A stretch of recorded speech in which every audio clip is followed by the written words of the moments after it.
पशुओं के बाल झड़ रहे हैं, त्वचा पर चकत्ते से हो गए हैं यानी धब्बे से हो गए हैं, पशु कमज़ोर हो गया है। रही बात उनकी जो स्किन है वो खुरदरी हो गई है, बिल्कुल भी जो पशुएं देखने में अच्छे नहीं लग रहे हैं, यानी उनकी शाइनिंग गायब हो चुकी है। रही बात स्किन से संबंधित यदि और भी कोई दिक्कत हो जाती है, कई बार यदि पशुओं की जो स्किन का रंग है वह परिवर्तन होने लग गया है, धीरे धीरे इस तरह की यदि दिक्कत यदि पशु में आपको देखने को मिलती है तो इसके लिए आपको क्या इलाज करना चाहिए, आज की वीडियो के अंदर पूरी डिटेल से बताया जाएगा कि पशु में इस तरह की दिक्कत हो जाती है तो क्या करना चाहिए। रही बात इस तरह के जब एनवायरनमेंट चेंज होता है तो पशुओं में इस तरह के केस बहुत ज़्यादा देखने को मिलते हैं। जो इस चैनल पर जो भी यदि वेदर वाइज यदि जो केस फील्ड में देखने को मिलते हैं उसी के अनुरूप आपको वीडियो इस चैनल पर समय समय पर मिल जाती है। तो इस चैनल पर जो अभी नए जुड़े हैं या पहली बार आप इस चैनल पर आए हैं तो पहले आप इस चैनल को सब्सक्राइब, साथ में बेल आइकन और ऑल वाला ऑप्शन दबाएं, क्योंकि इस चैनल पर सही जानकारी के साथ वीडियो दी जाती है। देखो, जब भी यदि पशुओं में इस तरह की यदि दिक्कत हो जाती है स्किन से संबंधित, रही बात जो यदि पशु में चर्म रोग होता है तो क्या इलाज करना चाहिए, वो मेरे चैनल पर वीडियो बनी हुई है। लेकिन पशुओं की जो स्किन है, त्वचा है, चकत्ते धब्बे हो जाते हैं तो ये होते क्यों हैं। देखो, एक बात आपको जरूर ध्यान में रखनी होगी, यदि आप अपने पशुओं का सही समय पर यदि रख रखाव या सही समय पर यदि पशुओं की डिवर्मिंग या सही समय पर यदि आप अपने पशुओं को मल्टीविटामिन्स, मिनरल्स यदि सही समय पर नहीं देते रहेंगे तो पशु में इस तरह की दिक्कत देखने को मिलती है। बट कई ऐसे पशुपालक हैं जो इन सभी बातों का ध्यान रखते हैं, फिर भी उनके पशुओं में इस तरह की दिक्कत देखने को मिलती है।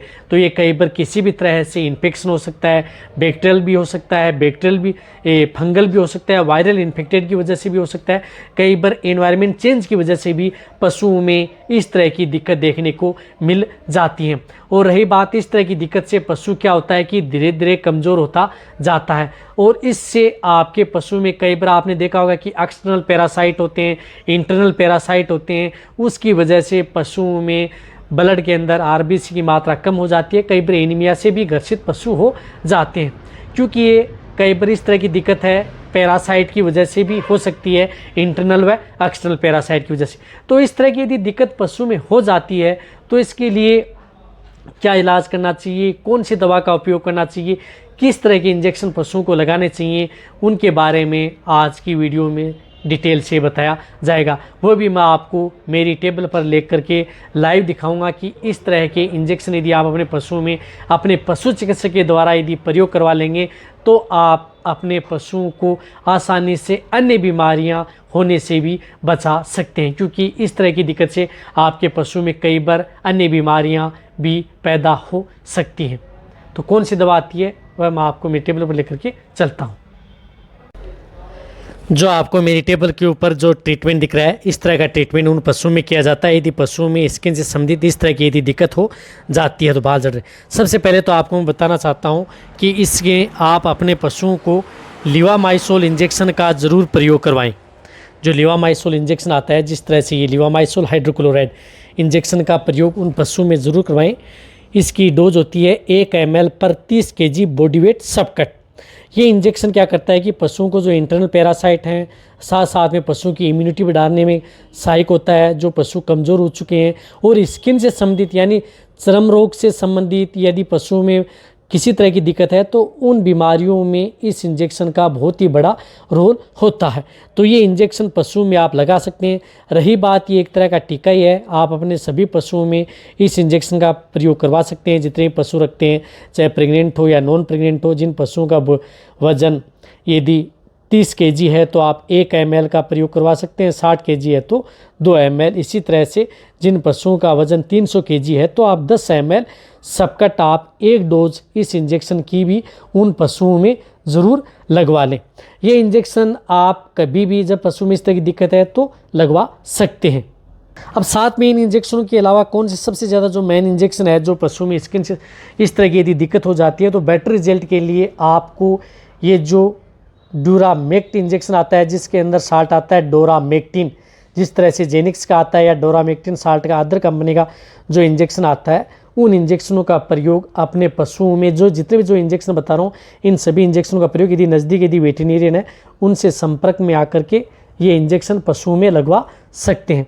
तो ये डोरामेक्टिन जो इंजेक्शन आता है, ये इंजेक्शन का प्रयोग करें, क्योंकि ये इंजेक्शन आपके पशु में इंटरनल एक्सटर्नल स्किन से संबंधित कोई दिक्कत है पशुओं में, या किसी भी तरह के यदि आपके पशु में जिस प्रकार से वर्म्स हैं उनको किल करने का काम करता है। रही बात पशु में जिस तरह से दूध देने वाले पशु हैं उनमें इनकी वजह से दूध की मात्रा में कमी हो गई है, या यदि पशु अपशिष्ट पदार्थ खाने लग गया है, पाइका रोग से ग्रसित हो गया है, या अन्य बीमारियों से भी आप जो प्रोटोजोआ जनित रोग हैं उनसे भी आप बचा सकते हैं, क्योंकि वह एक्सटर्नल पैरासाइट की वजह से होती हैं। तो ये इंजेक्शन भी उन पशुओं में ज़रूर लगवा लेना चाहिए।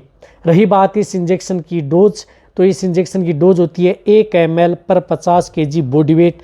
आप इस इंजेक्शन को इंट्रामस्कुलर भी लगवा सकते हैं और सबकट भी, जो कि इस तरह का इंजेक्शन आता है। जिस तरह से ये 10 ml की वाइल है, इसी तरह से 50-100 ml में भी ये उपलब्ध होता है।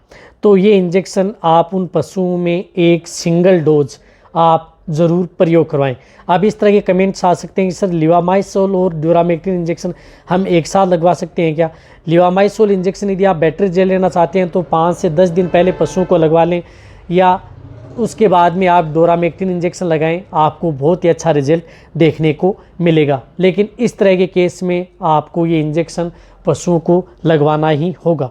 साथ में आप उन पशुओं में इंजेक्शन एविल का भी प्रयोग करें, क्योंकि कई बार पशुओं में खाज खुजली इस तरह की दिक्कत आ जाती है, तो एविल इंजेक्शन का भी आप प्रयोग करवा सकते हैं। जो लार्ज एनिमल्स हैं उनमें आप 10 ml इंट्रामस्कुलर, भेड़ बकरियों में 2 से 3 ml आप इस इंजेक्शन का भी प्रयोग ज़रूर करवा लेना चाहिए।